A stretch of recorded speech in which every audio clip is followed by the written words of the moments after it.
So choose Quicken Loans, America's #1 online lender. Call Quicken Loans today at 800-QUICKEN or go to rocketmortgage.com.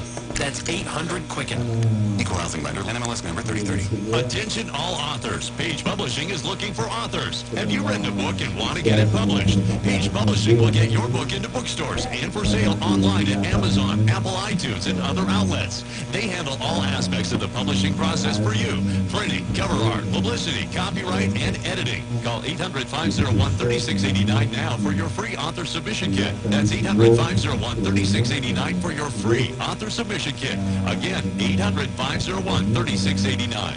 Attention investors. For over 11 years, National Realty has managed undervalued realty deals, and now a super equity slam dunk is here. We've contracted 4 townhome lots for the price of 2 in luxurious Delray Beach, Florida. Deeply discounted, 50% below market, these cheap raw lots can build hurricane-proof $2 million homes. A required fast closing and land flip provide investors a 14 to 16% annualized return. NRIA's record is proven on $600 million of realty under management, 0 defaults, and proven returns. There is also a complete buyback guarantee in place, ensuring minimum returns of 12%, and you're on the deed for security. Call now for this extraordinary 50% off prime lot sale and 14 to 16% return flip. But you must call now. 201-210-2727. That's 201-210-2727. An offer to buy or sell any security is only made by a private placement memorandum. Read it first and invest wisely. Past performance is no guarantee of future results. National is a real estate development firm. See us at nria.net. Welcome back. Panelists here, David Brooks, columnist for the New York Times, NBC News' chief White House correspondent, Hallie Jackson, Peggy Gooder, columnist for the Wall Street Journal, and Democratic pollster and NBC News political analyst, Cornell Belcher. Welcome. I was just down in Alabama, and we saw Frank Luntz did a focus group for our friends over at Vice. I want to play a quick clip of it, because I think it actually encapsulates what I discovered as well. Take a listen. How many of them do you think are being paid? All of them. All of them? All of them. Yeah, by show of hands, how many do you think all the women are being paid? Seriously. There you go, David Brooks. I mean, and I'll tell you, my sense is that it is the Republican who will never vote for Doug Jones who's got to decide whether it's worth voting. Yeah, well, Larry, you saw cynicism, distrust of the system, alienation. That's what's been driving populism on left and right. To me, the big thing about this race is politics really matters. We care a lot about politics, but there are things that matter more. The state of your soul, the quality of your faith, the state of your character, and what this race is about are those things less important than politics. And what a lot of people are doing are seeing the Republican Party saying, yeah, politics comes before your faith and your character, and a lot of people are But that's the point. That is what the president has made clear, that the seat, the politics of it, the votes from Roy Moore, if he ends up getting elected, are more important than these allegations against him. I talked with a senior administration official just this weekend who said, we don't know what's going to happen in this race because the data is totally screwed up. People aren't telling the truth in these polls. You can't trust that. But the bottom line is when it comes to these allegations against Roy Moore, if he ends up in the Senate, you asked Tim Scott about it, they can't vote to expel him because the people knew before they voted about these allegations, and that is the distinction with Al Franken when it's information that's coming out after you've been seated. You know, when I hear people talk about populism here, I know it's tribalism, right? And all Moore has to do is be their tribal warrior, and they will excuse everything else that's going on. And particularly when you talk about a place like Alabama, I think Alabama is at a pivotal place. We can talk about a lot of the issues there on the ground, but Alabama right now, I was watching to a state that is trying to rebrand itself and trying to become a manufacturing and technology hub. The world is watching. Are you going to be a forward-thinking state that's going to attract Fortune 500 companies? You know, they were at a time, Atlanta and Birmingham, this were the same place. And Alabama, years ago, Atlanta said, we're too busy to hate, became this cultural and economic center of the South. Birmingham easily could be Atlanta today if it did that. But Yes, it's going on in a big way, technologically, industrially, very sophisticated. I gotta say, guys, in fairness, I'm very interested in Republican turnout in Alabama. There's a number of people who think, I'm not a progressive, I can't vote in this direction, but I ain't gonna support this guy. I think that will probably decide a lot. let me pause you here because that voter's looking for an extra piece of information about Let me show you something that may have handed them that extra piece of information. Here's Gloria Allred from Friday.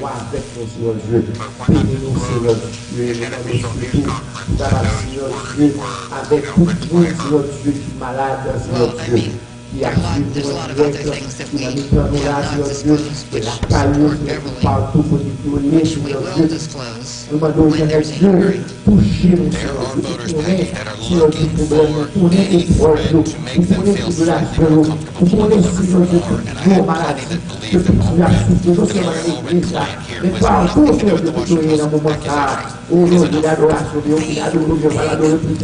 The fortification, the big story, is the original Washington story that began with the tale completely believable and did various interviews, I'm sure you. It was a tale of being 14 years old and being preyed on by an older man in his 30s. What he was doing, that was serious consequences. Then makes a living, getting publicity and money in such high-profile cases, comes forward a case that looks like a was right, and that could give people a reason to say they're always listening, they're always around in the dishonest way, don't let them do it. So I mean, it's a point that ends up putting Roy Moore in the Senate, and if he does, I spoke with a Republican strategist recently who said they are preparing for the ads to be used in October against their own, I guess their own people. But the other thing is Democrats, they made more Brasil, mas vale forte, por um remédio, para o máximo, vale forte, o que é Brasil, por uma continha máxima na presença máquina, Senhor Deus, outra liquidiana, máquina também, Senhor Deus, máquina de palavra de captura, Senhor Deus, no conflito, Senhor Deus, no mandu e Deus, está aberto, Senhor Deus, numa lucina de paquinho, Papa, no ministério, amor e guerreira, no conflito, né, Senhor Deus, o Deus de máquina no vinho, Senhor Deus, o não está, Senhor Deus, o numa luz, Senhor Deus, palavra, Senhor Deus, o não me mostrar, palavra, Senhor Deus, escuta, Senhor, de palavra, Agradeço, Senhor Deus, por ser do Senhor, que me Senhor Deus, que parle com o meu matéria, Senhor Deus, do poderá ter o sapacapa, Senhor Deus, do gostoso, da ter o sapacona, Senhor Deus, nem por ninguém, Senhor Deus, para agradecer, porque ele disse que a palavra do Senhor Deus, o Senhor Deus, do apurado, Senhor Deus, do baixo, Senhor Deus, o que chora de canto, Senhor de matéria, Senhor Deus, que por aí que aprende, o Senhor Deus, canto, Senhor Deus, o Senhor Deus, que suave, Senhor Deus, não mostrar. Então, eu digo, Senhor Deus, faço que o Senhor Deus, o correto será Senhor Deus, avec nous, Senhor Deus, avec nous, Senhor Deus, avec nous, Senhor Deus, et avec le peuple, Senhor Deus, avec le bien-aimé, Senhor Deus, la bénédiction, servi, Senhor Deus, fidèlement, Senhor Deus, la misère, le problème, la calamité, à confronter, Senhor Deus, oh, le campélat, Senhor Deus, et après le nom, Senhor Dieu, marquant le merci, Senhor Dieu, passez, Senhor Dieu, tout, et à travers le peuple, Senhor Dieu, passez, Senhor Dieu, bénis-nous, Senhor Dieu, passez, Senhor Dieu, proposition, Senhor Dieu, de ça, Senhor Dieu, de l'Éternel, Senhor Dieu, encore une fois, ici dans le monde, le pays qui a souffert dans le monde, et ici dans le monde, Senhor Dieu, pour tout bagage, Senhor Dieu, encore une fois, nous disons, comme tu nous dis, que le règne vienne, Senhor Dieu, que ta volonté, Seigneur, que soit faite sur la terre comme au ciel, Senhor Dieu, oui, éternel Dieu, que pour notre parfait, Senhor Dieu, que tout vous, Senhor Dieu, sur la terre, la Senhor Dieu, crucifié, au lieu de grâce, dans l'accepter, comme le seul Dieu. Encore une fois, la Senhor Dieu, Senhor Dieu, nous parlons rien, Senhor Dieu, nous parlons rien encore, Senhor Dieu, nous parlons rien encore, mais nous pouvons, Senhor Dieu, nous pouvons parler, nous pouvons pour nous, nous pouvons prier pour Dieu, marquer sur le bon grâce, Senhor Dieu, et nous disons, pas que nous sommes, merci pour grâce de ça, merci pour votre grâce, Senhor Dieu, la résidence, de tout, whatever side you are, no business, no fear, no mercy, yes, Senhor Deus, power, yes, yes, yes, Senhor Deus, oh, Senhor Deus, a prefeitura de Senhor Deus, de como nós ficar a fé, na coisa do Zé, está tudo, Senhor Deus, pela Not everyone can give you high quality for a fraction of the price. Harry's, one perfect razor, none of the extra noise. As a special offer for radio listeners, get an $18 shave set with an added bonus for free when you visit harrys.com and use code 2525 at checkout. Just cover a few bucks for shipping. That's harrys.com, code 2525 for a free shave set. Again, it's harrys.com, code 2525. Please note, these guys were harmed in the making of this radio recording. Have pain you come to.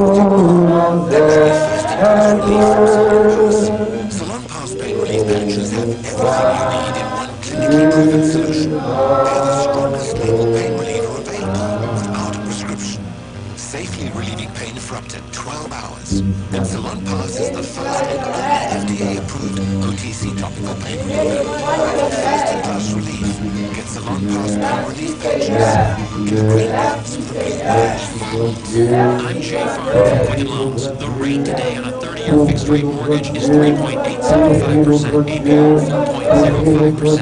Choosing the right mortgage lender means choosing more than just a rate. Does calling the company with a J.D. Power what's your client service matter? Does calling the company that invented Rocket Mortgage, the industry's most innovative technology matter? If working with America's #1 online lender matters to you, call Quicken Loans today at 800 or go to rocketmortgage.com. Equal housing lender, NMLS number 3030. Bloomberg traffic and weather. A crash in Mount Olive on 46 eastbound at International Drive. It's causing some stop-and-go traffic from Mount Olive Road. 78 not so great. The express lanes eastbound at 55 in Newark. There's a crash, and that's causing some stop-and-go traffic in the area. Also expect some extra company as you make your way on the turnpike. Exiting at 16W, we have a football game at MetLife Stadium this afternoon. The GW Bridge is in fine shape. Lincoln Tunnel, no traffic troubles there. As you travel into the Queens Midtown Tunnel, expect some delays off the LIE. We've got single laning going on at the Queens Midtown Tunnel. One tube is shut, the other tube is handling two-way traffic until early tomorrow morning. The Bloomberg 1130 3-day weather forecast. Sunny, breezy today, high 45. Tonight, cloudy overnight, snow flurries, low around 30. Tomorrow, perhaps some morning flurries, then mostly sunny, high around 40. And on Tuesday, morning showers and mostly cloudy, high 45. Best right in and out of the city. Bloomberg, now sports. The Giants are home this afternoon against the Dallas Cowboys. Steve Spagnuolo makes his debut as interim head coach. Eli Manning gets a start. The Cowboys come in at 6-6 and have an outside shot at the playoffs. The Jets are in Denver in a 4:05 kickoff. They're 2 games behind the Ravens for the second wild card spot in the AFC with 4 games left. The Broncos have lost 8 straight. The Knicks are back home tonight to take on the Atlanta Hawks. New York's a game under 500 after last night's loss in Chicago. That's the Bloomberg Sports Update. I'm Joel Schur. Having an advantage. Yeah, it sure feels good. Well, that's exactly the feeling you'll get when you sign up for Columbia Bank's Advantage Plus Checking. Enjoy a cashback program, free 12-month subscription to a streaming service, and many more advantages. Advantage Plus Checking from Columbia Bank. Don't you want the advantage? Member FDIC. Account holder wants points for qualifying debit card purchases, which can be redeemed for cash up to $150 annually, and can get to $13.99 per month for qualifying streaming services for accounts in good standing. Offer subject to change. Visit ColumbiaBank.com. Welcome back. There was a new shooting news and Russia investigation this week. President Trump's allies in Congress and Fox News stepped up an effort to undermine independent counsel on this investigation and the credibility of the FBI.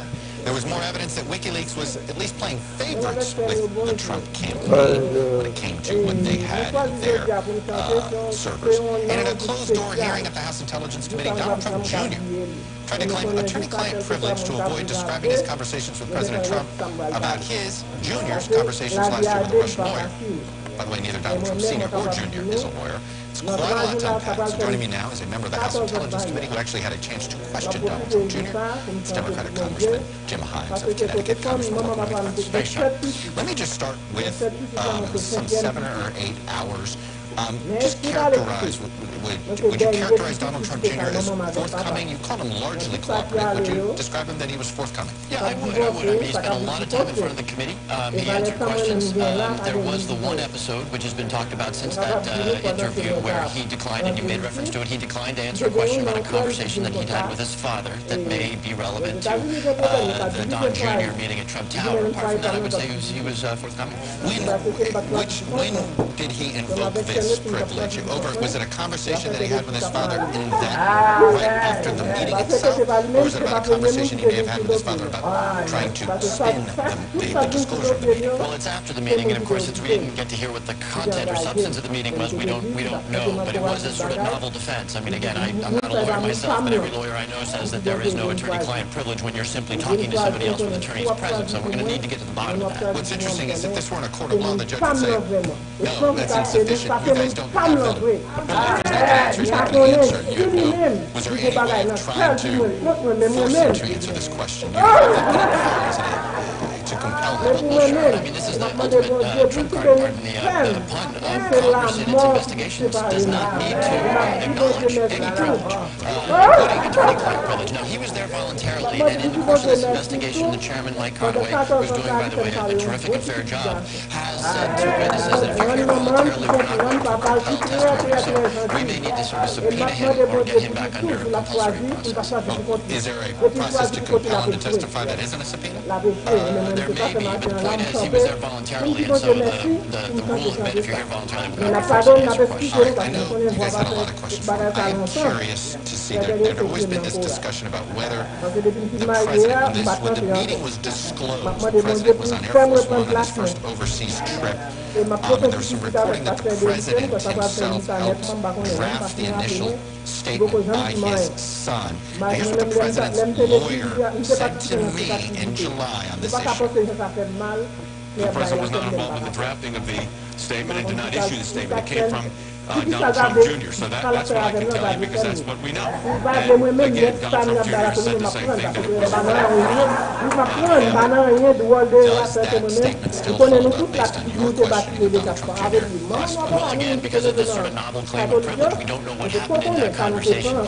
So he used this privilege claim to not describe any conversations he had with his father, period? No, just this particular conversation. Again, why decide that you're not going to talk about that particular conversation? This is a prevailing theme in this investigation, right? There are things that are lied about up front, that are obfuscated, that are forgotten. And, you ask yourself, why would he seek to protect that particular conversation? It obviously makes the investigators that much more curious about what the content was. You've already, the Russian lawyer that was a part of this meeting has already testified in front of you. And she seemed to testify that all Donald Trump Jr. cared about was something he wanted Clinton Foundation dirt.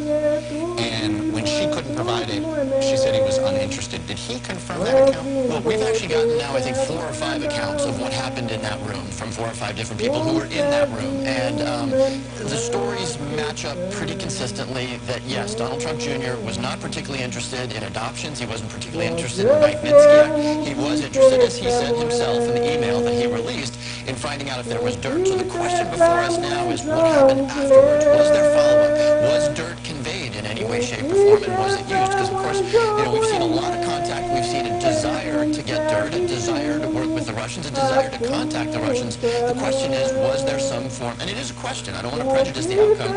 Was there cooperation? Now, did the Russian lawyer admit that she was coming on behalf of the Russians to talk about sanctions? Well, it's a little unclear exactly who was doing what to whom in that room. So, this Russian lawyer is a woman who has worked to reverse the Magnitsky Act for a long time. My sense is that that was her interest. Mr. Goldstone, who, of course, got this whole thing rolling, my sense is that he was the guy who injected this idea that there would be dirt, perhaps knowing that that would be interesting to people like Paul Manafort and Don Trump Jr. So we have yet to interview Rob Goldstone. Obviously, that's going to be an interesting interview. Did anybody ask him why Donald Trump Jr. didn't go to the FBI when basically what appears to be the Russian government was trying to make contact with the campaign?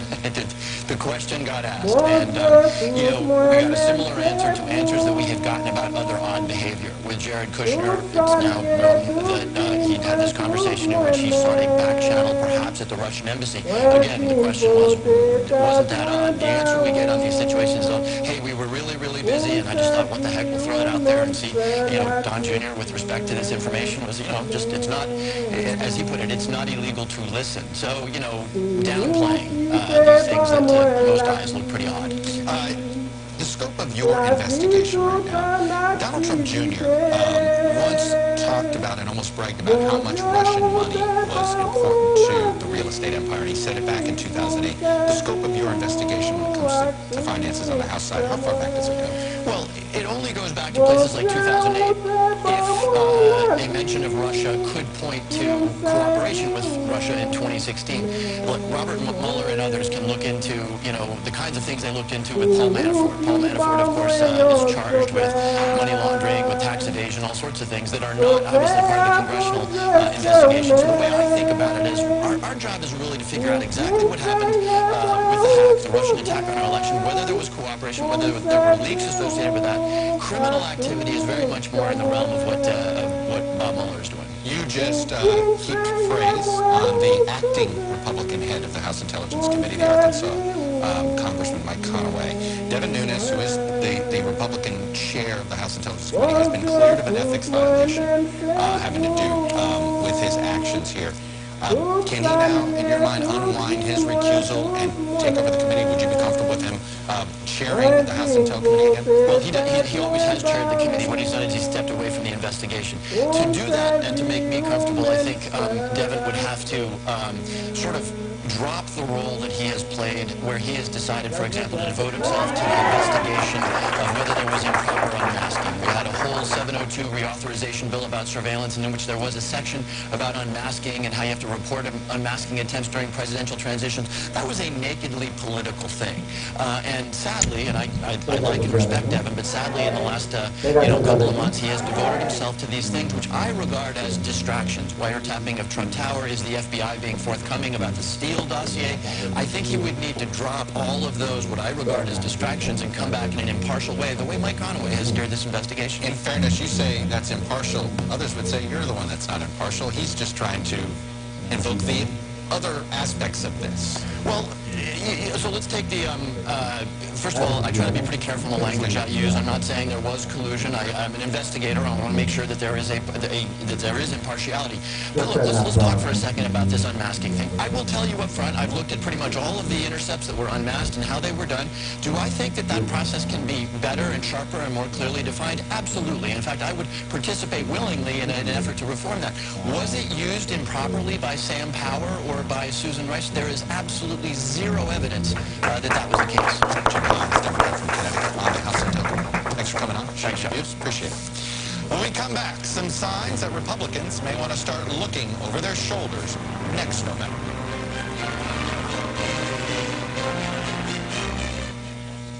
Credit products are made by WebBank. Amazon is not a sponsor of this promotion. Other restrictions apply. See website for details. I was making great progress on building my savings, but then I got hit with an unexpected car repair bill.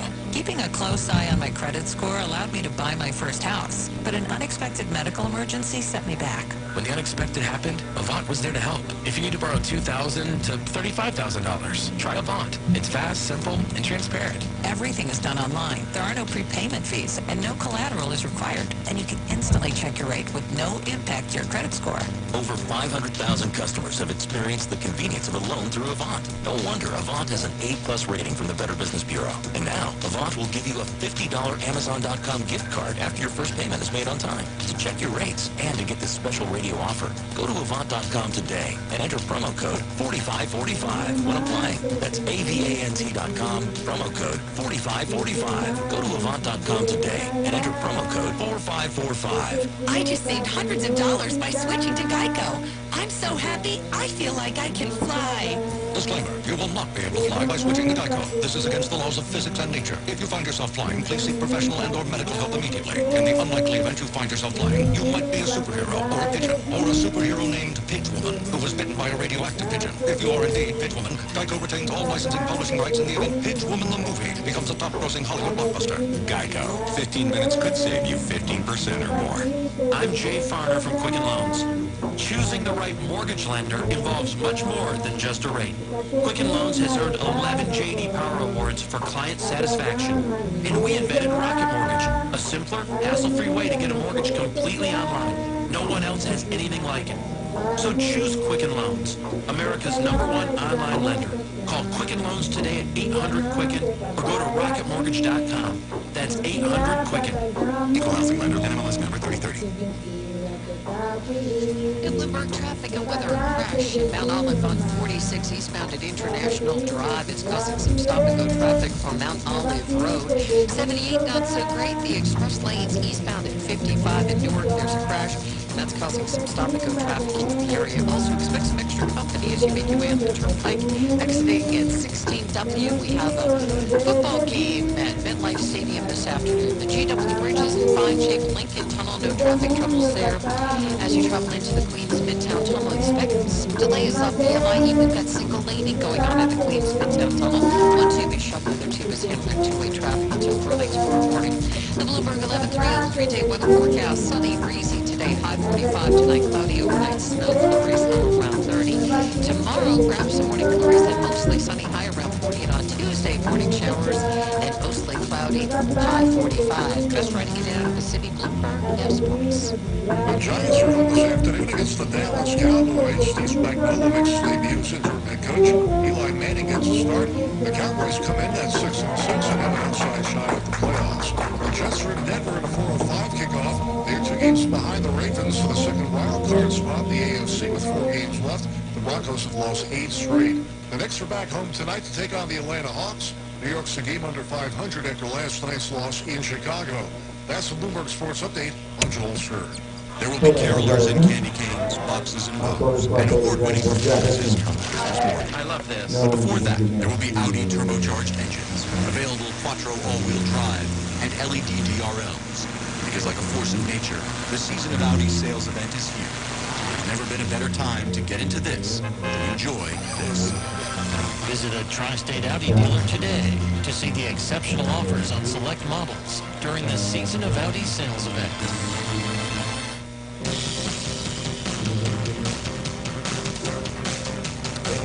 data download time. It's been a year since Donald Trump won the presidency and became leader of the Republican Party. And while President Trump's approval rating in that time has slumped, a lot has been made of his continued strength among Republican voters.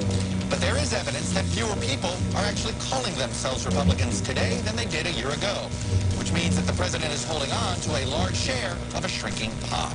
According to Gallup, the percentage of people who now identify as Republicans has dropped 5 points since last November, 42% to 37%, while Democrats have remained flat at 44%. And Republicans have seen drops across nearly every demographic group. Let's start with age. Across 3 different age brackets, Republicans are down 4 or 5 points. The party is down 4 points among those with a college degree and 5 points among those without a college degree. But who is really driving the decline in people identifying as Republicans? It's women, particularly white women. Republicans are now down 5 points among all women. But more significantly, it's down 7 points among white women. In fact, last November, white women identified more as Republican than Democrat, 48-43. This November, those numbers are essentially reversed. 41% say they are Republicans, while 46% of white women now call themselves Democrats. So, why do these numbers matter? Well, consider this. In the November Virginia governor's race, Republicans dropped 2 points in their party ID, and Democrats gained 4 from the 2013 election. The result, a race that was supposed to be a nail-biter turned into a rout for the Democrats. That happened in Virginia, and it doesn't stay in Virginia. The wave elections Democrats are hoping for across the country next year could actually happen. I want to talk, Peggy, about the Franken standard, because we now have a new standard for resignation. You could argue when it comes to Al Franken. Ruth Marcus, a familiar face to many here at the Washington Post, wrote this: "There's no doubt in the case of Al Franken, the Democrats are better off with the Minnesota senator gone. There's more doubt about whether justice was done. I agree, none of it is acceptable. It gives me pause about the rush to judgment and the one-size-fits-all nature of punishments." Fair enough, but we had, this is a country trying to establish, it's certainly a U.S. Senate trying to establish new standards for acceptable behavior. There were 7 or 8 women, some named, some not, who came forward with stories about Senator Franken, who said he had treated them very badly. It was a kind of serial creepiness. There was the horrifying photo that he posed for, almost as if to memorialize a certain abuse. So it does not strike me as unreasonable that he stepped down at all. It strikes me as in line with a national attempt to declare so that we all understand what the rules and ways of being are now. Jonathan Alter said Democrats will come to regret this rush to judgment on Franken. Could you believe that? I don't. I think we can call people, we can have respect for people, and just like with Conyers, I think Conyers is an icon. But we also have to hold them responsible, right? And I also think that this is an important cultural movement. I'm having conversations with as a guy, I think we should shut up and listen. Yes. I'm having conversations with my young boys right now about this thing in a way that we would not have. Kudos for these courageous women standing up and bringing this to the forefront. I'm going to make a hard turn here. Sorry. Okay. To the Mueller probe, because I'm curious if you're starting to hear inside the White House what we've been seeing on a certain cable channel in prime time at night. Let me play a montage. Mr. Hannity and his Robert Mueller's entire investigation, we now know tonight is one giant cesspool. It's full of corruption, partisanship, and unbridled bias. It is the epitome of the Washington, D.C. sewer and swamp. Well, with every passing day, we learn more about the shocking anti-Trump bias of Bob Mueller's team. Also, Judge, it does look like Robert Mueller's team is stacked with people who just hate the president. You're starting to hear that. Ty Cobb, the president's lawyer, in-house lawyer that sits in the White House, doesn't ever get involved in that kind of commentary, though. Is the president starting to feed off of this a little bit? You would not, I think, see the president, people who support the president, coming on television and talking publicly about it if they didn't think that the president wouldn't be angry with them for doing it. And so I think my sense is what you're seeing is the boiling of the frog slowly. This started back when the president talked about this as a witch hunt back in the day, but then the White House very publicly said at the podium that that we're at. When we asked Sarah Sanders, she said, no, the president is going to continue to allow Bob Mueller to do his job. But I think slowly you're seeing this escalation of real questions being raised about Mueller's credibility with the FBI agent who was let go. That is a major issue. I will also, for people, Republicans, allies of the president, I will also tell you, mood-wise, you can't overstate the paranoia, I think, and the concern inside the West Wing about this investigation, although the president, I'm told, with associates, loves to be talking about his tax bill. He's actually feeling pretty good about where he is right now. You think the groundwork's being laid here for the president to have at least some support to fire Mueller? Totally. and you know, from their point of view, hey, these Republicans, these established Republicans, hey, they swallowed Roy Moore, they swallowed all this other stuff. Why would I think they would not swallow firing Bob Mueller? Does anybody think that the Republicans are suddenly going to draw the line at that? Oh my God, they would. You do? Oh my God, if Mueller were fired, the pushback would be huge. It would be a huge scandal. And there are people in the West Wing who don't want that to happen, who understand what a political I understand. storm would be. Can I say part of this pushback you see on Fox and other stations and outlets, part of it is, I very much remember Let's Kill Ken Starr. Right. In the late 1990s, it was the Democratic Party and Democratic media trying to kill the Republican special prosecutor. That said, it is so important. So much depends on the Mueller investigation that it's not bad, I think, if people look at it in a strict way and just say, make sure everything's on the up and up and fully credible and not partisan political creepiness. You know what I mean? They got to be cleaner. It won't, They should ask the Clinton folks how that attacking the independent counsel thing worked. Yeah, As unpopular as Ken Starr was, he did end up getting his articles of impeachment. He sure did. Guess what? I'm out of time. I am sorry. That's all we have for today. We'll tell you about what the president watches later, I promise you. Thanks for watching. We'll be back next week because if it's Sunday, let's meet the press.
Meet the Press is produced by NBC News. This is West Wing Live. From the financial capital of the world at BloombergRadio.com and on the Radio Plus mobile app. This is WBBR New York, Bloomberg 1130. Now a global news update. Protests at American Embassy. More attacked and defended. I'm Christopher Cruz. About 1,000 protesters gathered at the U.S. Embassy in Beirut, Lebanon today. They're angry about the Trump administration's decision announced this week to recognize Jerusalem as the capital of Israel. Lebanese troops responded to the protesters' stone throwing with water cannons and with tear gas, some of which got to correspondent Ben Wiedemann. For the most part, the protest was peaceful, and in fact, some of the organizers were trying very hard to dissuade the young men who were throwing rocks and plastic bottles and sticks, but they essentially failed, certainly at the end. A security guard at the central bus station in Jerusalem was stabbed this morning. He's being treated. Police say his attacker is Palestinian. Many Republicans holding statewide office in Alabama say they are voting for Republican Senate candidate Roy Moore, despite allegations that he molested young women and tried to date teen girls when he was in his 30s. His campaign strategist Dean Young says a vote for Moore is a vote for President Trump. This is President Trump's agenda, and that's why it's so important that Judge Moore win this race. This is Donald Trump On trial in Alabama. Last Y'all know moment ABC on CNN, Alabama's senior God Senator Richard Sherman made it clear he only does not want but war to said join him in the words Senate. I'd rather see the Republican win, but I hope that Republican would be a write-in. I couldn't vote for Roy Moore. I didn't vote for Roy Moore, but I wrote in a distinguished Republican name, and I think a lot of people could do that. Will they do it? I'm not sure. Firefighters appear to be gaining some ground on the 6-wind famed wildfires that have been burning for a week across Southern California. The biggest is the tallest fire in Ventura County. It's burned more than 150,000 acres north of Los Angeles. It's the biggest fire in LA since 1961. I'm Christopher Cruz. I'm Chris Wallace. Roy Moore faces Alabama voters amid allegations of sexual misconduct. While on Capitol Hill, members of Congress start resigning. Let's start with let's start About his history of sexual assault sits in the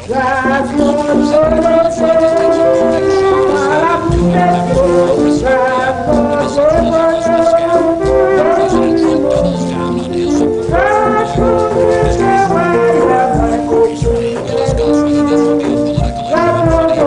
and any further change in Congress Cabinet allegations of harassment. Republican Congressman Barbara Comstock and Democrat President recognizes Jerusalem as Israel's capital, declaring protests across the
Republican Congresswoman Barbara Comstock of Virginia and Democratic Congresswoman Debbie Dingell of Michigan. And welcome both of you to Fox News Sunday.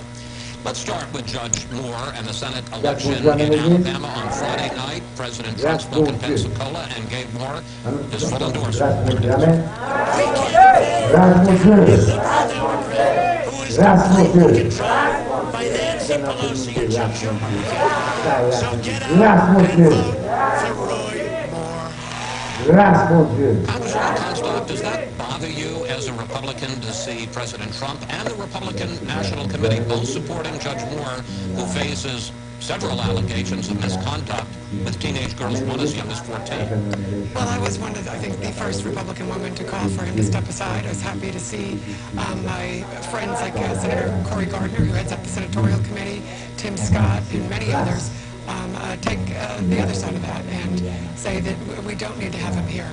Now, the voters are going to decide on Tuesday, but I think what they're going to have is an ethics investigation. And what we've been doing on my committee is we've been hearing the voices of the women and the victims. And that is what is going to happen, because every woman has a story. Jeff Sessions said he believed these women. And I think if Roy Moore doesn't underperform like he has in the past, and he's here, he'll be facing the ethics committee. But I want to ask you directly, does it bother you as a Republican congresswoman to see President Trump and the Republican National Committee supporting Roy Moore? Yes, I mean, it doesn't represent me. I don't think it represents most of the Republican women, as well as my colleagues like Senator Tim Scott and others, and Cory Gardner have made clear. Congresswoman Dingell, Democrats moved fast this week to push both John Conyers, your fellow congressman from Michigan, and Al Franken, senator from Minnesota, to step down. And there are signs that your party is trying to seize the moral high ground on this issue. Take a look. Where is their outrage? In fact, on the opposite end, they're coming forward to support Roy Moore. How's that for totally inappropriate positions? Is there a difference in how the two parties are handling this issue of sexual harassment and among members of Congress, and is that a legitimate issue in the 2018 campaign?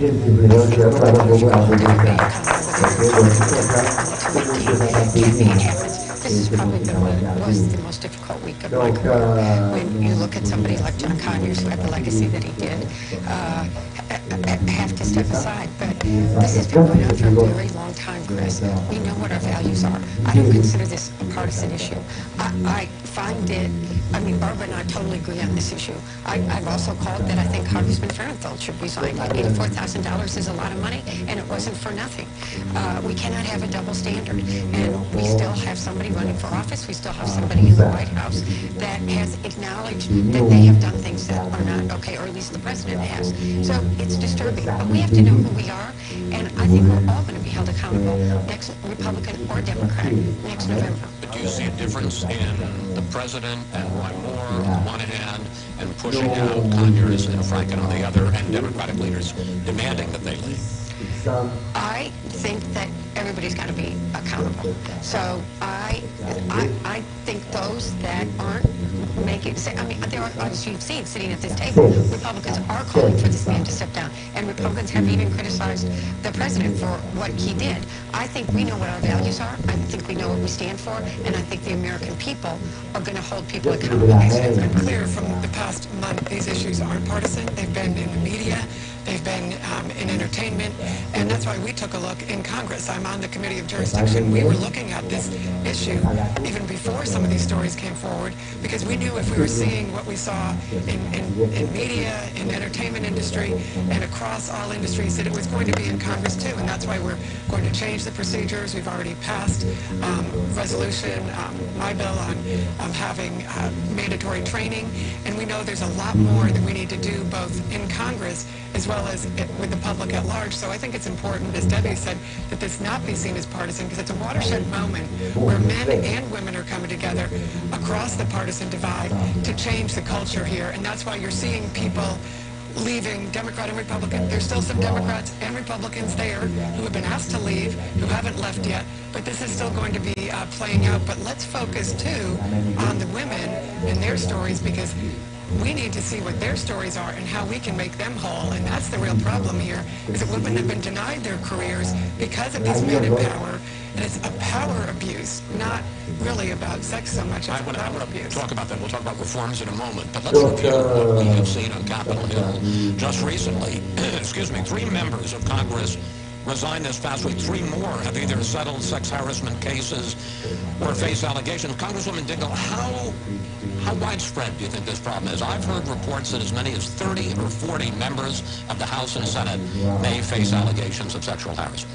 I'm hearing those same rumors. The numbers grow each week. I don't know what the truth is, and I'm not going to deal in speculation.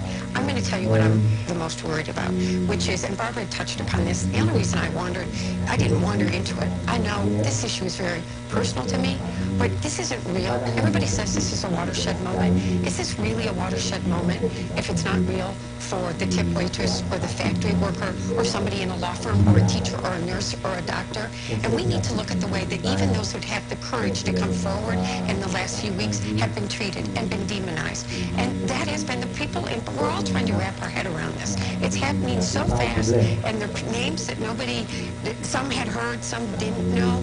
We need to make sure that we come out of this, men and women together, changing the culture, working together as we go forward. So we've got to make sure that women who do have the courage to come forward aren't hurt, that their careers are not hurt, they're treated with respect, and those that and we have fair processes, and we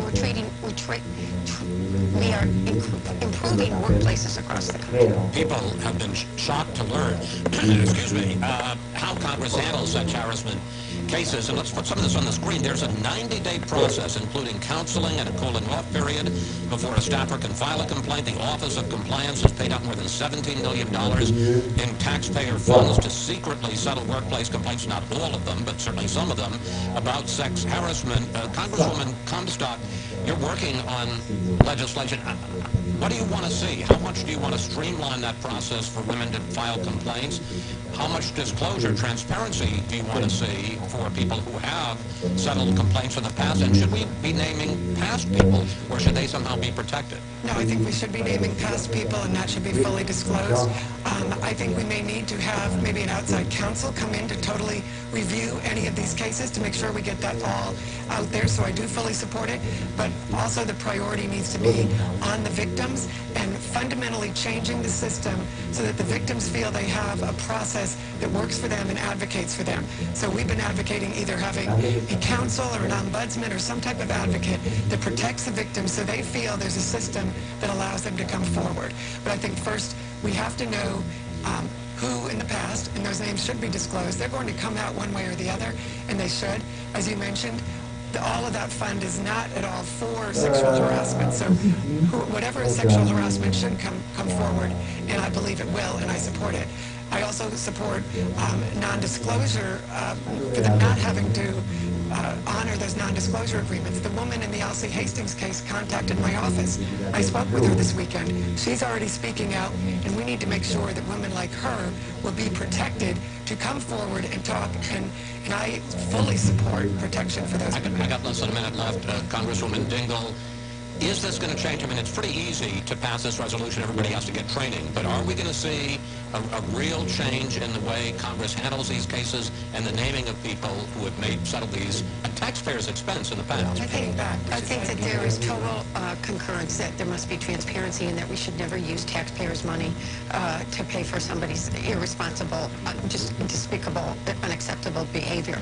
Though I think everybody's trying to figure out how do you make sure that you take care of the survivor and that the survivor doesn't have consequences. Too much of this has consequences. And going forward, Chris, we need a conversation in this country that needs to happen at dinner tables, in churches, in barbershops, in every place across the country. Men and women and families have got to work together on this. All right. Thank you. And we do need to point out that this is not just about members of Congress, although that certainly is egregious. It's in all businesses, including our own. Congresswoman Dingell, Congresswoman Comstock, thank you both for coming in today. Thank you. Up next, we'll bring in our Sunday group to discuss how big an issue the sex harassment scandal may turn out to be in the 2018 midterm elections.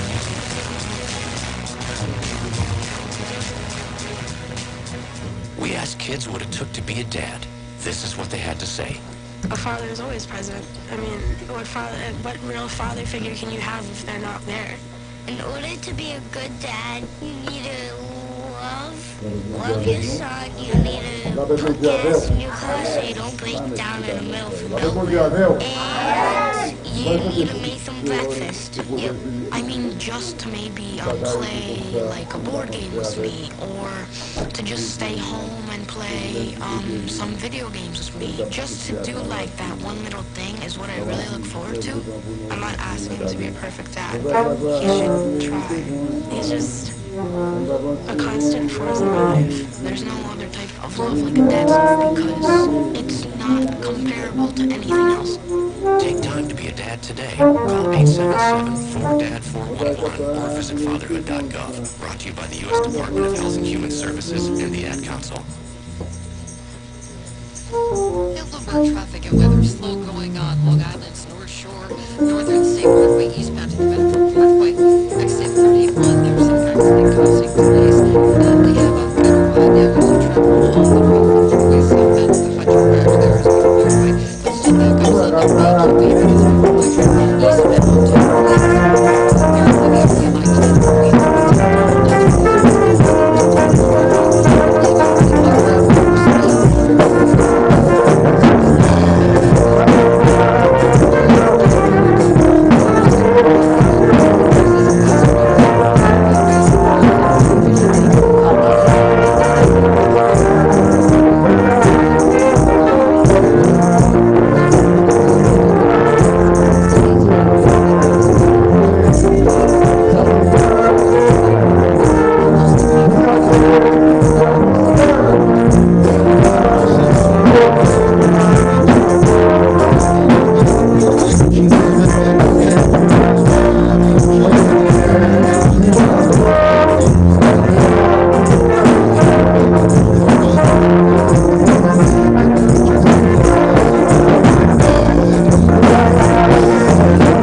whether it was because of Pelosi or whatever, a decision, we're going to distinguish ourselves from the Republicans and Trump and Roy Moore and make this an issue for 2018?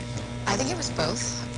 From what we were hearing, these women in the Senate had been talking and texting about Frank, and they were uncomfortable with what the stories they were hearing, and there was sort of this agreement that if one more credible accuser came forward, they would all jump together and ask him to resign, and that's what you saw happen. However, I do think politics is seeping into this. Democrats have long sort of fashioned themselves as the party of women, and right now they're trying to show their base that they don't only espouse these verbally, but they act on these as well, and they're going to try to claim they have the moral high ground when 2018 comes and say, we pushed our members out who have this issue.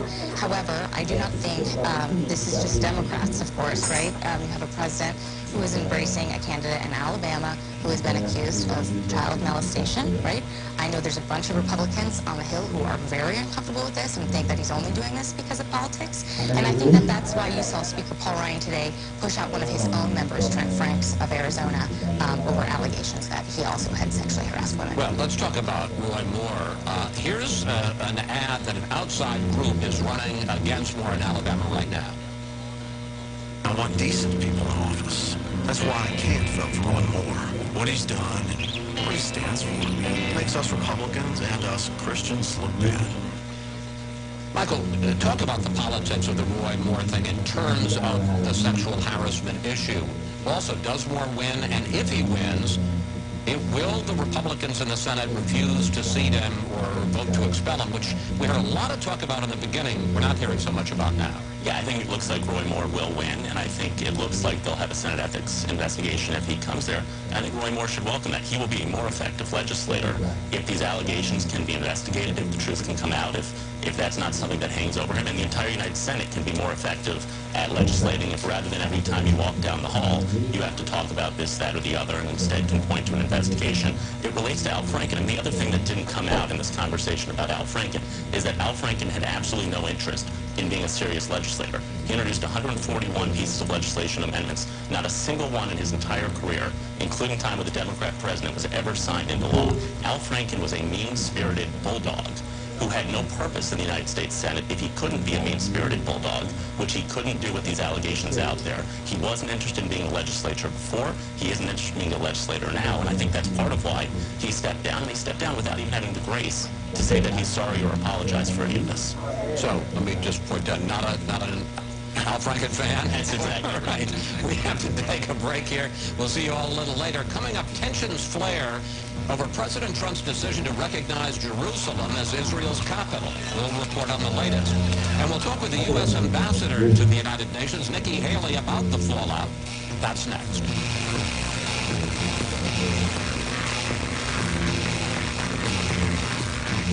When it comes to parenting, there are no perfect answers. But that's okay, because you don't have to be perfect to be a perfect parent. Teens in foster care will love you just the same. For more information on adoption, visit adoptuskids.org. A message from the U.S. Department of Health and Human Services, Adopt U.S. Kids, and the Ad Council.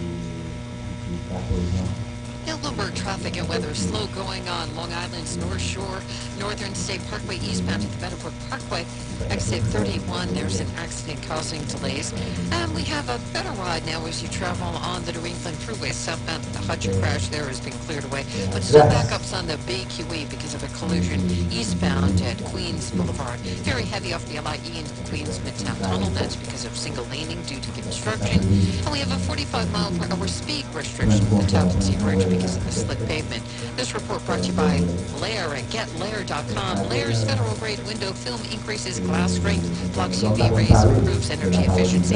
Call 888-888-8000 today for your free quote or GetLair.com. That's L-A-Y-R. Bloomberg 1130 3-day weather forecast. Sunny today, high 45. Some snow flurries overnight, low 30. Tomorrow, mostly sunny, high 40. And then mostly cloudy on Tuesday. Best ride in and out of the city. Giants hoping for a fresh start to begin today as they get ready to host the Cowboys at MetLife. GM Jerry Reese, head coach Ben McAdoo, both fired earlier in the week. Steve Spagnuolo gets his first crack at being the interim head man. Eli Manning, of course, being reinstated as the starting quarterback. Geno Smith went back on the bench. Jets sit at 5-7, coming off a nice win over the Chiefs. They're on the road for the Broncos, who have lost 8 straight. And the Knicks look to get back to the 500 mark. 13-13 as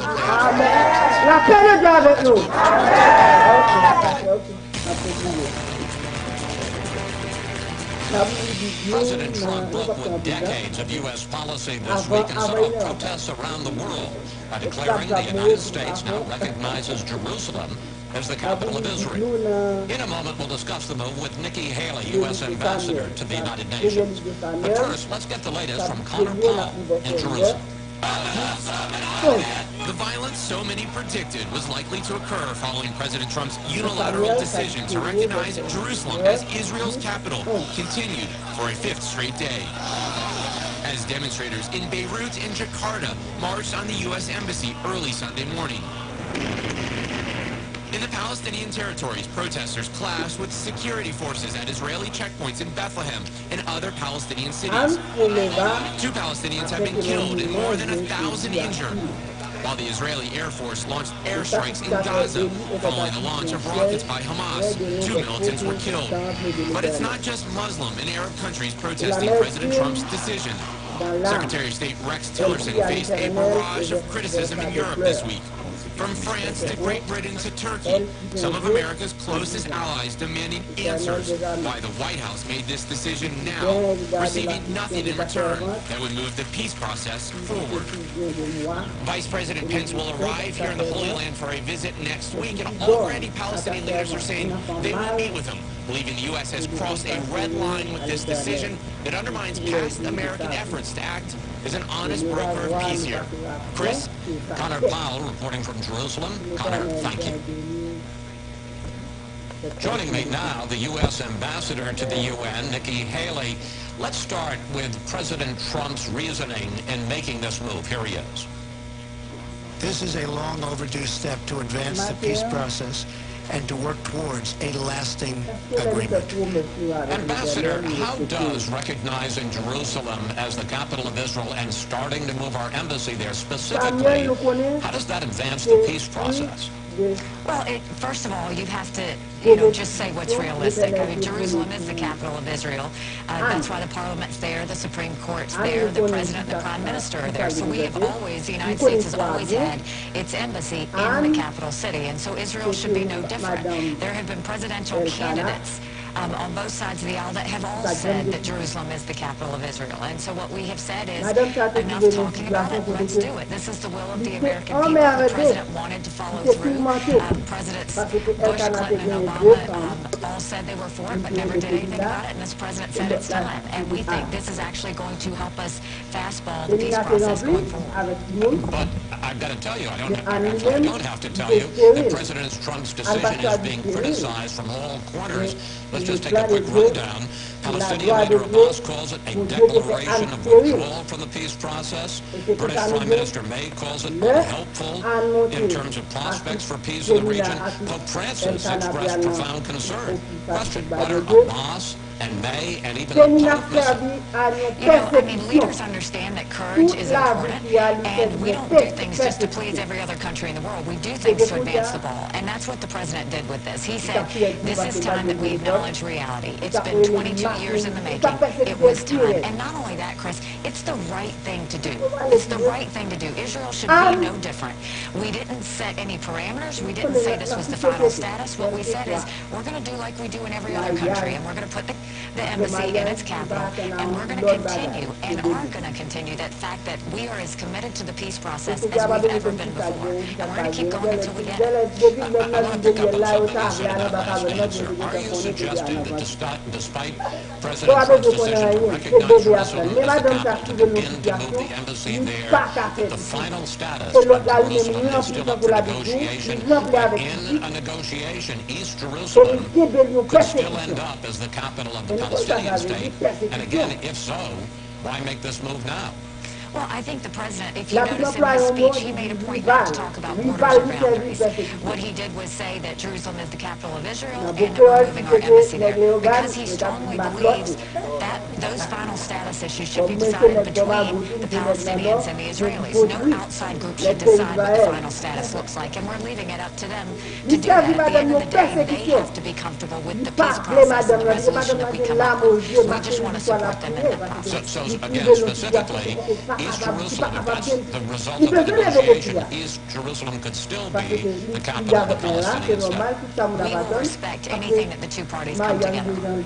I want to talk about something else that happened this week. You spoke before the UN Security Council meeting on this subject, and you called out some of your fellow ambassadors. Here you are. Over many years, the United Nations has outrageously been of the world's foremost centers of hostility towards Israel. The UN has done much more damage to the prospects for Middle East peace than to advance them. Why was that helpful? Because it's the facts. I mean, ever since I have gotten to the United Nations, there have been repeated attempts to hit Israel for no reason whatsoever. It's Israel bashing sessions, constantly trying to find ways to picket them, and we've seen that start to diminish. But I want the Security Council and all of the international community to understand, when you bully Israel, you are not helping the peace process. And we see Israel as one of our best allies. We're not going to put up with it anymore. So when we see it, we call them out on it. It's time for them to realize that all of these things they've done to Israel have only hurt the process. We need to treat Palestinians and Israelis fairly. We need to hope that they both come together for a peaceful solution, and we need to support both of them. That has not happened for years in the United Nations, but it's starting to happen now. Now, there has been a suggestion of a resolution to criticize or condemn the president's move in the Security Council. Of course, you would veto that, so the suggestion is perhaps it would be the UN General Assembly that would pass a resolution. What would the U.S. reaction be to that? Well, I would have a strong reaction to that. We have the right to do whatever we want in terms of where we put our embassies. We don't need other countries telling us what's right and wrong. And, you know, what I have always said is if we are honest, if we tell the truth, that's when peace comes. And this was the president telling the world the truth. And this was him going through with the will of the American people who had asked for 22 years to get this done. And he had the courage to show it, and I think a lot of Americans have a huge sigh of relief because of it. And now, hopefully, we can see the peace process really come together. I want to change trouble spots in the world on you, which is part of your job, because at the same time, the United States is calling on the rest of the world, the United Nations, to impose and enforce sanctions against North Korea. You said that 90% with North Korea, but only 30% of oil to North Korea. And I guess my question is, after all the efforts President Trump has made to cajole China, to pressure China, why is it the Chinese President Xi is not doing more? Well, I think what we are seeing is that China is actually following through with the sanctions. They are, as is the international community. And I'll tell you, when we talked about leadership earlier, the United States is the one that led the entire international community to basically oust North Korea and say that they had to denuclearize and cut everything off. So we've done a great job at doing that. China has followed through with sanctions, but to be clear, China can do more. And we're putting as much pressure on them as we can. The last time they completely cut off the oil, North Korea came to the table. And so we've told China they're going to do more. If they don't do more, we're going to take it in our own hands, and then we'll start to deal with secondary sanctions. Well, I mean, I was going to ask you, why is it? Because certainly President Trump has launched a charm offensive and also a threatening offensive towards China. Why is it that President Xi refuses to do more? Well, I think, you know, President Xi has his reasons to have red lines. But President Trump and President Xi have a very good relationship, and for that, I think that's why we've gotten as far as we have in getting what we've gotten done. But President Trump is really starting to put the pressure on, saying that they've got to do more. Now it's time for China to respond. Let's continue in the region. The U.S. Olympic Committee says it intends to send a full U.S. team to the Winter Olympics in South Korea in February. But this week you said that is still an open question. Here you are. I think it depends on what's going on at the time in the country. We have to watch this closely, and it's changing every day. Changing every day. So what is the status on this Sunday? Is the U.S. going to send a full U.S. Olympic team to South Korea or not? Yes, we are.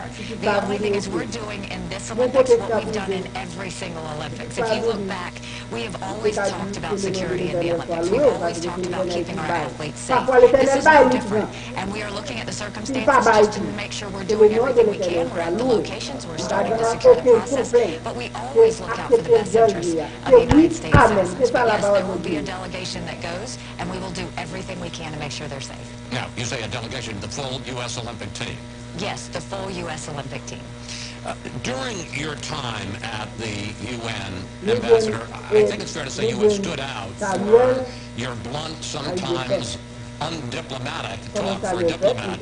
Just the other day you said if there's war that North Korea will, the regime there will be utterly destroyed. Why such tough talk? It's the truth. I mean, the reality is if North Korea even attempts to try and threaten the United States or any one of our allies, they will be utterly destroyed. You know, diplomacy is great in some respects, but you have to also be honest. And this was something that North Korea needed to hear and the international community needed to hear. North Korea has pushed the envelope to an extreme level. The United States isn't going to put up with it. And the international community has also rallied around saying that North Korea has to denuclearize. But that's just the honest facts. If North Korea attempts to threaten or do anything to destabilize us or our allies, we absolutely will utterly destroy it. So, given how well you reflect President Trump's approach, whether you call it diplomatic or undiplomatic, there's been a lot of speculation that if Secretary of State Tillerson were to leave his job sometime early next year, that the president might ask you to take the job, and you said this week that you would, quote, not take it. And I guess my question is, why on earth not? I have said for months that I am not interested in the Secretary of State position, and it's because I know that I am valuable here at the United Nations. I'm able to negotiate. I'm able to move the ball. I'm able to really diplomatically do what I need to, and then sometimes not diplomatically do what I need to. And so I think I'm effective, and I try and do the best I can for the President as well as the American people. And so that's why I choose to stay in New York. I just want to follow up quickly, because I can understand why, given the fact that Tillerson hasn't left, you would say that. But I mean, are you making a Sherman-esque? As a Southerner, you'd understand what that means. A Sherman-esque proponent? Absolutely not. You would not take the Secretary of State job. I would not take it. I am perfectly happy in New York and trying to be as effective as I can, and will continue to do so as long as the President will allow me to serve. Ambassador Haley, thank you. Thanks for your time this weekend. Always good to talk with you. Thanks so much, Chris. Next, we'll bring up the panel to discuss the troubled state of Mueller's Russia probe. Plus, we would like to ask the panel about GOP allegations of bias in the investigation. Just go to Facebook, Twitter, and Fox News Sunday, and we may use your question on the air.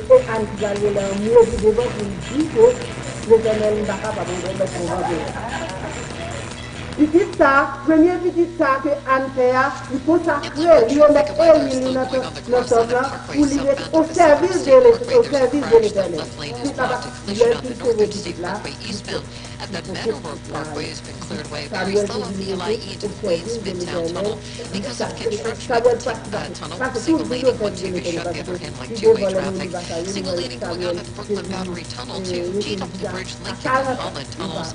They're in fine shape, and the Cross Bronx is very heavy. Castlehill Avenue out to 3rd Avenue. Some stopping traffic. This report brought to you by the Foundation for a Better Life. Winston Churchill's words stirred his country in the face of defeat. Today, they inspire us to reach our political victories. Commit them, pass it on from the Foundation for a Better Life at values.com. Bloomberg 11:30 retail weather forecast. Sunny, breezy today, high 45. Overnight snow flurries tonight, low 30. Some morning flurries tomorrow, then mostly sunny, high 40 and mostly cloudy on Tuesday, high 45. With the best ride in and out of the city, I'm Jill Crispin, Bloomberg 330 Sports. Giants fans get a chance to say thank you to the man that delivered them a pair of Super Bowl titles. Eli Manning takes his spot as the starting quarterback. One weekend of being benched for Geno Smith. Manning leads Giants against the Cowboys at MetLife. Game 1 for Steve Spagnuolo, the interim Giants head coach. Jets at 5-7 open. They still have a shot at a playoff berth. They'll need to win out to at least have a chance. They're on the road for the Broncos at 4:05. And the Knicks, they'll welcome in the Hawks at 7:30. That's Bloomberg Sports Update. I'm Mark Bennett. It is absolutely unacceptable for FBI employees to permit their own political predilections to contaminate any investigation. There is no finer institution than the FBI, no finer people than the men and women who work there.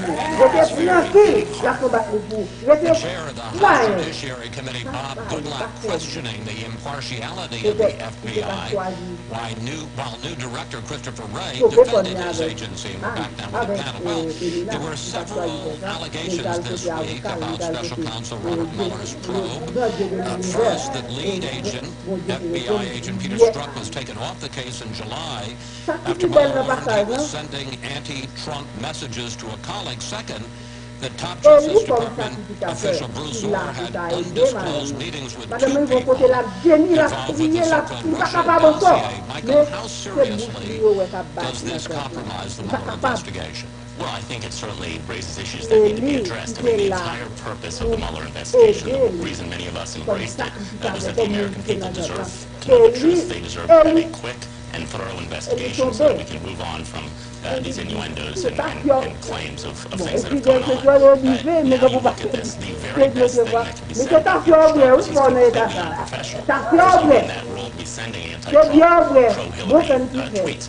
The FBI refuses, the Justice Department refuses to talk about what role this Russian dossier, and now we find out a top Justice Department official was involved in talking with the person who put it together. What role did that play in getting a FISA warrant to go investigate members of the Trump campaign? You have investigators on Mueller's team who spent over $60,000. Mario pas connaît soit traversé. Madame pas connaît, petit pas connaît. Seulement pas connaît qui soit traversé. Toi même qui connaît, lors de là où on devait are things that cause anybody who looks at this situation to say, is it possible for this team to put forward a fair investigation? I think Bob Mueller needs to come forward and regain the trust of the American people, give us confidence that this is all just coincidence and that there can be a fair investigation. Rachel, clearly, as Michael lays them out, there are some legitimate issues and questions here. On the other hand, do you believe from your reporting that there is a concerted effort by Republicans both in the White House and in the Senate and House to discredit the Mueller investigation as it begins to get closer to the Trump administration? Yeah, I definitely say there are some Republicans, namely Trump allies in the House, who are revving up the campaign to discredit the investigation. We saw that this week with the clip you played with Goodluck talking about tainted agents that the FBI needs to rid itself of. They also accuse the FBI, of course, of botching the Clinton email investigation. However, I think there's sort of a split right now in the Republican Party, and we're going to see that evidence of that going forward. There are some, like Devin Nunes, who chairs the House Intelligence Committee that is investigating the investigator, who are calling for the FBI to be held in contempt of Congress. But you have people like Speaker Paul Ryan, Lindsey Graham, Trey Gowdy, the oversight chairman. You don't hear a lot of that coming from them. And so I think there are some Republicans who want to let Mueller do his job and don't want to sort of make this a partisan mudsling. So we ask you for questions for the panel, and we got this on Facebook from Michael P. Mulhall. He writes, have the revelations of Special Counsel Mueller's investigation met the threshold for dismissal yet? Was it an egregious mistake by Special Counsel Mueller to stack his team with such highly partisan lawyers? And that's referring to what you were saying, Michael, about folks who had a history of supporting Democrats. We begin with how do you answer, Michael? Well, I think it's been a great disappointment. When Miller was first picked, I tweeted that I thought he had a great reputation that should stabilize the situation. Then he hired somebody like Weissman, who both has a terrible record of prosecutorial overreach, and now we know was at the Clinton election the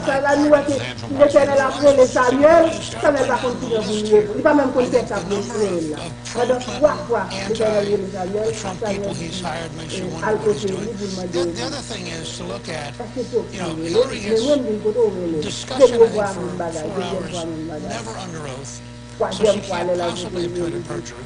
Meanwhile, you get General Flynn after 35 years in service. Now, he did something bad. Of course, Hillary's top 2 aides clearly committed perjury, but they don't get attacked. The imbalance in the Justice Department's entire process between the Clinton investigation and the way they've gone after the president is just, I think, staggeringly corrupt. I don't think any word short of corrupt explains the gap between the way these two things are. I know you want to talk about that, but I'm going to switch, and I'm going to talk about us, because we, the media, are part of the story, and I want to turn to the reporting on the investigation in the last couple of weeks, because there have been at least 3 cases of media reporting damaging stories about Donald Trump, putting them up, and then having to take them down. Perhaps the most damaging, and as it turned out, the worst mistake was ABC's Brian Ross, who reported on General Michael Flynn after he pleaded guilty. Here he is. He's prepared to testify that President Trump, as a candidate, Donald Trump, ordered him directed him to get contact with contradicts all the said at this point. But it turned out that was wrong. He said that candidate Trump had urged Flynn to reach out to the Russians. No, he later had to clarify it was President-elect Trump urging Flynn to reach out to the Russians after the election, which is a very different thing. I guess the question is Trump, particularly at a time Donald Trump is bashing us as fake news. This isn't helpful. It is not. What is helpful is that Brian Ross appears to have been disciplined. I think he was suspended for a month. And that will be at least a beginning toward correcting any of these flaws that come up. I think, as the speaker's comments about Bob Mueller and this situation, what they have in common is that this situation calls for an honest broker, right? Whether it's the Justice Department or the media or whatever, the public would be best served by institutions that everyone accepted as impartial and factual. And the whole idea of honest brokers is breaking down in our country across the board. And people don't trust institutions. They don't trust the federal government. They don't trust the media, et cetera, et cetera. And So when mistakes are made, people will accept them if they're perceived to be made in good faith. What we have now is a situation where people believe these mistakes are being made in bad faith, and the president is encouraging that belief. The New York Times took out a full-page ad saying that the truth matters now more than ever. I would love to know why the truth matters more now than it did 3 years ago. Acts like Donald Trump is doing something wrong. I like this to It was the Washington Post that corrected a mistake by CNN that was damaging to Donald Trump. The media is also, right now, at least one newspaper I work for, targeted by groups trying to feed it fake news, If I read one more which we story still about the President of the United States likes Big Mac and filet fish sandwiches rather than Jose Andres restaurants, I don't know what I'm thinking. I mean, that might be true. Who cares? And the fact that they all act like it's a big deal. I will point out that was included in the book that's just been written by 2 Trump supporters, Corey Lewandowski and David Dawson. Got to say, that's a lot of calories. Thank you, Pat. See you next Sunday. Up next, our Power Player of the Week, a leading voice for conservative millennials.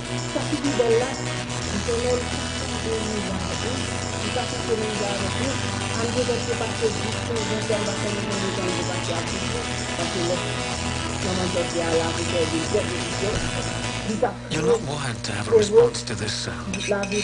You're neutral to it. You hear it every time you finish a meal and never feel anything. But if we were able to associate this sound with a new stimulus, save the food, we've achieved pulling a natural response from you. Save the food.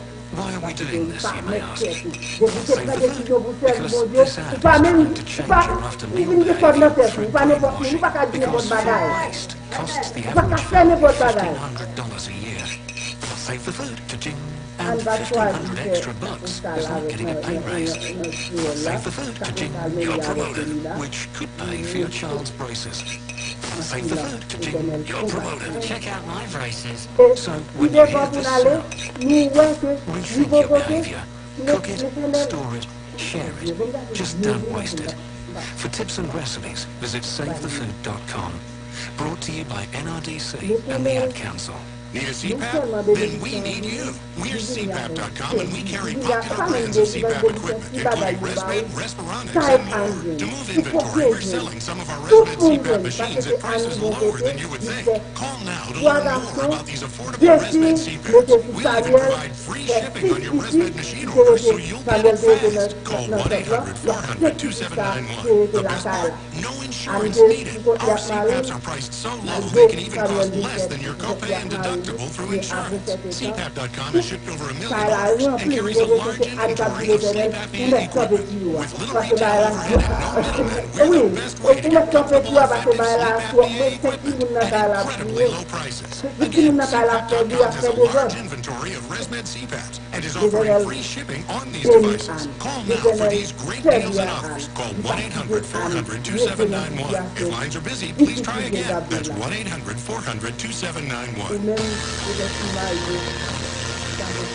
If you've ever wondered who will eventually succeed Rush Limbaugh and Sean Hannity as the voice of conservative opinion, it may just be Ben Shapiro. Who's that? Here's our Power Player of the Week. In a free country, it is up to you to succeed or fail on your own merit. So get off your ass and do it. Yes, Ben Shapiro talks fast, but then for most of his 33 years, he's been a man in a hurry. I'm Ben Shapiro. This is the Ben Shapiro Show. He's the host of the most listened to conservative podcast in the country. I do like that Trump does have a rotating series of about 10 insults, and he just keeps going around and around. He's the editor of the Daily Wire, which gets 100 million page views a month. And he's a big presence on college campuses where his militant conservative views spur protest. This experience with a 22-year-old college student over transgender identity has attracted 47 million views on Facebook. Why can't you identify as 60? What is the problem with you identifying as 60? You're right. Age is significantly less important than gender. You can't magically change your gender.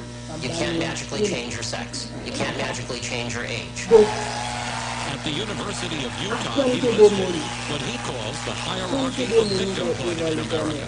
So it goes LGBTQ, and then black folks, and then Hispanic folks, and then women, and then Jews, and then Asians, and then way down at the bottom, white straight males. Right? Those are the people who are at the very bottom, and their opinions do not matter at all. Shapiro has been called the voice of conservative millennials. How are conservative millennials different from conservative baby boomers? By the time a lot of conservatives hit baby boomer age, there's a mentality that's set in that they're always losing, and that every choice, every political choice particularly, is a lesser of two evils choice. If you're a conservative millennial, I think that you tend to be a little bit more idealistic, just as younger people are generally.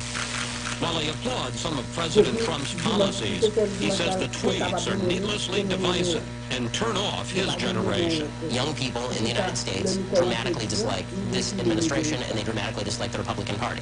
And it is President Trump's responsibility for conservatives to fix that. And sitting there on Twitter and retweeting Britain First is not going to do that. Shapiro worked for Breitbart in the campaign, but quit when he says it was turning into a Trump propaganda arm. As for Steve Bannon, I think that Steve is very interested in being perceived as powerful, as being perceived as a chick. I don't think he's nearly as much of a chick as he wants to be seen as. As we said, Shapiro has always moved fast. At age 5, he dressed for Halloween as John Adams. By age 17, he wrote a nationally syndicated political column. I skipped a couple of grades. I was a virtuosic violinist. I actually, when I went to college, thought that I was going to double major in genetic science and music, so I was always pretty driven. Things that I hate. And his only plan now is to keep pushing his special brand of combative conservatism. Sometimes the best way to get a message across is to just speak bluntly. And so I'm not going there to deliberately offend people. I'm saying things that I think are true with precisely the amount of verve I think necessary to convey the message. After our interview, I had one piece of advice for Shapiro. Try talking a little slower so some of us can keep up with him. And that's it for today. Have a great week. And we'll see you next Fox News Sunday.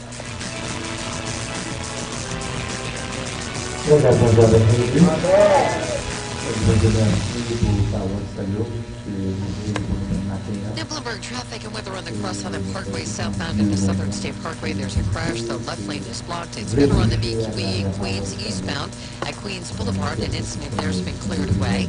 And the LIE very slow into the Queens Midtown Tunnel. That's because of single laning in the tunnel due to construction in place until early tomorrow morning. GW Bridge, Lincoln, and Holland tunnels. No traffic troubles. We have some slow going as you travel on the Springbrook Parkway. Southbound at Route 100B, there's a disabled vehicle in Greenberg, and that's causing some delays. And the Tappan Zee Bridge, there's a 45-mile-per-hour speed restriction. That's because of the slick pavement. The Bloomberg 1130 your day weather forecast. Sunny, breezy today. High 45 tonight, cloudy. Overnight snow flurries, low 30. Tomorrow, some morning flurries, then mostly sunny, high 40. And on Tuesday, morning showers, then cloudy, high 45. Currently 37 degrees with the best ride in and out of the city. I'm Janelle Crispin, Bloomberg 1130. Now sports. Just moments away from kickoff at MetLife, 2-10 Giants welcoming in the 6-6 Cowboys. Jerry Reese and Ben McAdoo both fired earlier this week. Steve Spagnuolo gets his first crack at being the interim head coach. Eli Manning takes his spot as a starting quarterback 1 week after watching his 210 consecutive start streak get snapped after he was sent to the bench in favor of Geno Smith. Jets on the road for the Broncos at 4:05. Denver's lost 8 straight. The Knicks will welcome in the Hawks. That's Goldberg. Unfortunately, some travel basics can be found just about anywhere. Like the latest financial and business information. How do we make big Switzerland in America? We've entered a sort of shift of paradigm. Lighter than your toothbrush, and arguably just as important. Bloomberg 1130, the Bloomberg Radio Plus app, and BloombergRadio.com. From the financial capital of the world at BloombergRadio.com and on the Radio Plus mobile app. This is WBBR New York, Bloomberg 1130. Now a global news update. California wildfires, campaigning in Alabama. I'm Ann Cates. Firefighters are working to contain half a dozen major wildfires that have scorched close to 200,000 acres in Southern California and destroyed almost 800 homes and other buildings. Meteorologist Derek Van Dam says California is getting outside assistance. There are actually 10 U.S. states in the western parts of the country that are contributing to the relief efforts in Southern California, helping battle these blazes at the moment. Over 200 firefighting engines contributed by these 10 states, and over 700 total personnel being contributed as well. One death has been attributed to the fires.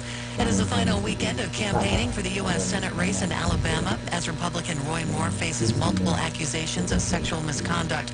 Moore campaign strategist Dean Young, appearing on ABC's This Week, says his candidate will best represent Alabama and Washington. Judge Moore wants to go up and help the President of the United States achieve his agenda to protect your gun rights, to build a wall, and to make America great again. And Judge Moore is the man that will do that, and I need you people in Alabama not to fall for all of these false allegations that just appeared 3 or 4 weeks ago. Tensions remain high in the Middle East following President Trump's recognition of Jerusalem as the capital of Israel. Maryland Senator Ben Cardin tells ABC's This Week that the president lacks some fundamental knowledge. You see that in the budget he submitted with the State Department's budget. You see that on personnel decisions that are being made. I think the president is damaging America's national security and our standing in the world for his inability to use diplomacy in the right way. So there was a right way of doing this, and the president to date has not shown his understanding to be able to use diplomacy. The Vatican says today that Francis is praying so that leaders of nations commit themselves to work to avert a new spoils where all violence over Jerusalem. I'm Ann Cates.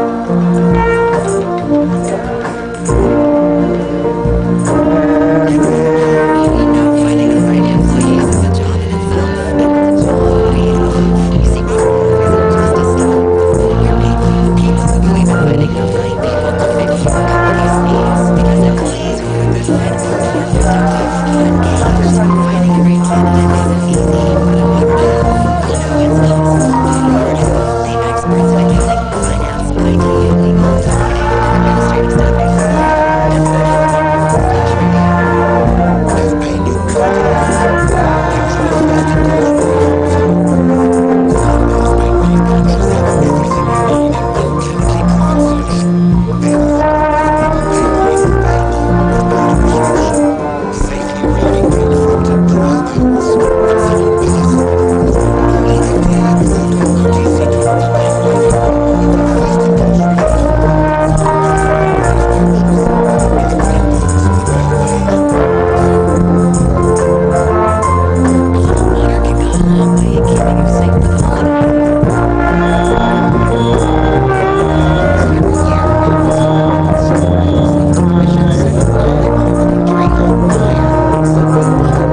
rejections emerged as Israeli Prime Minister Benjamin Netanyahu headed to Paris for a meeting with President Emmanuel Macron.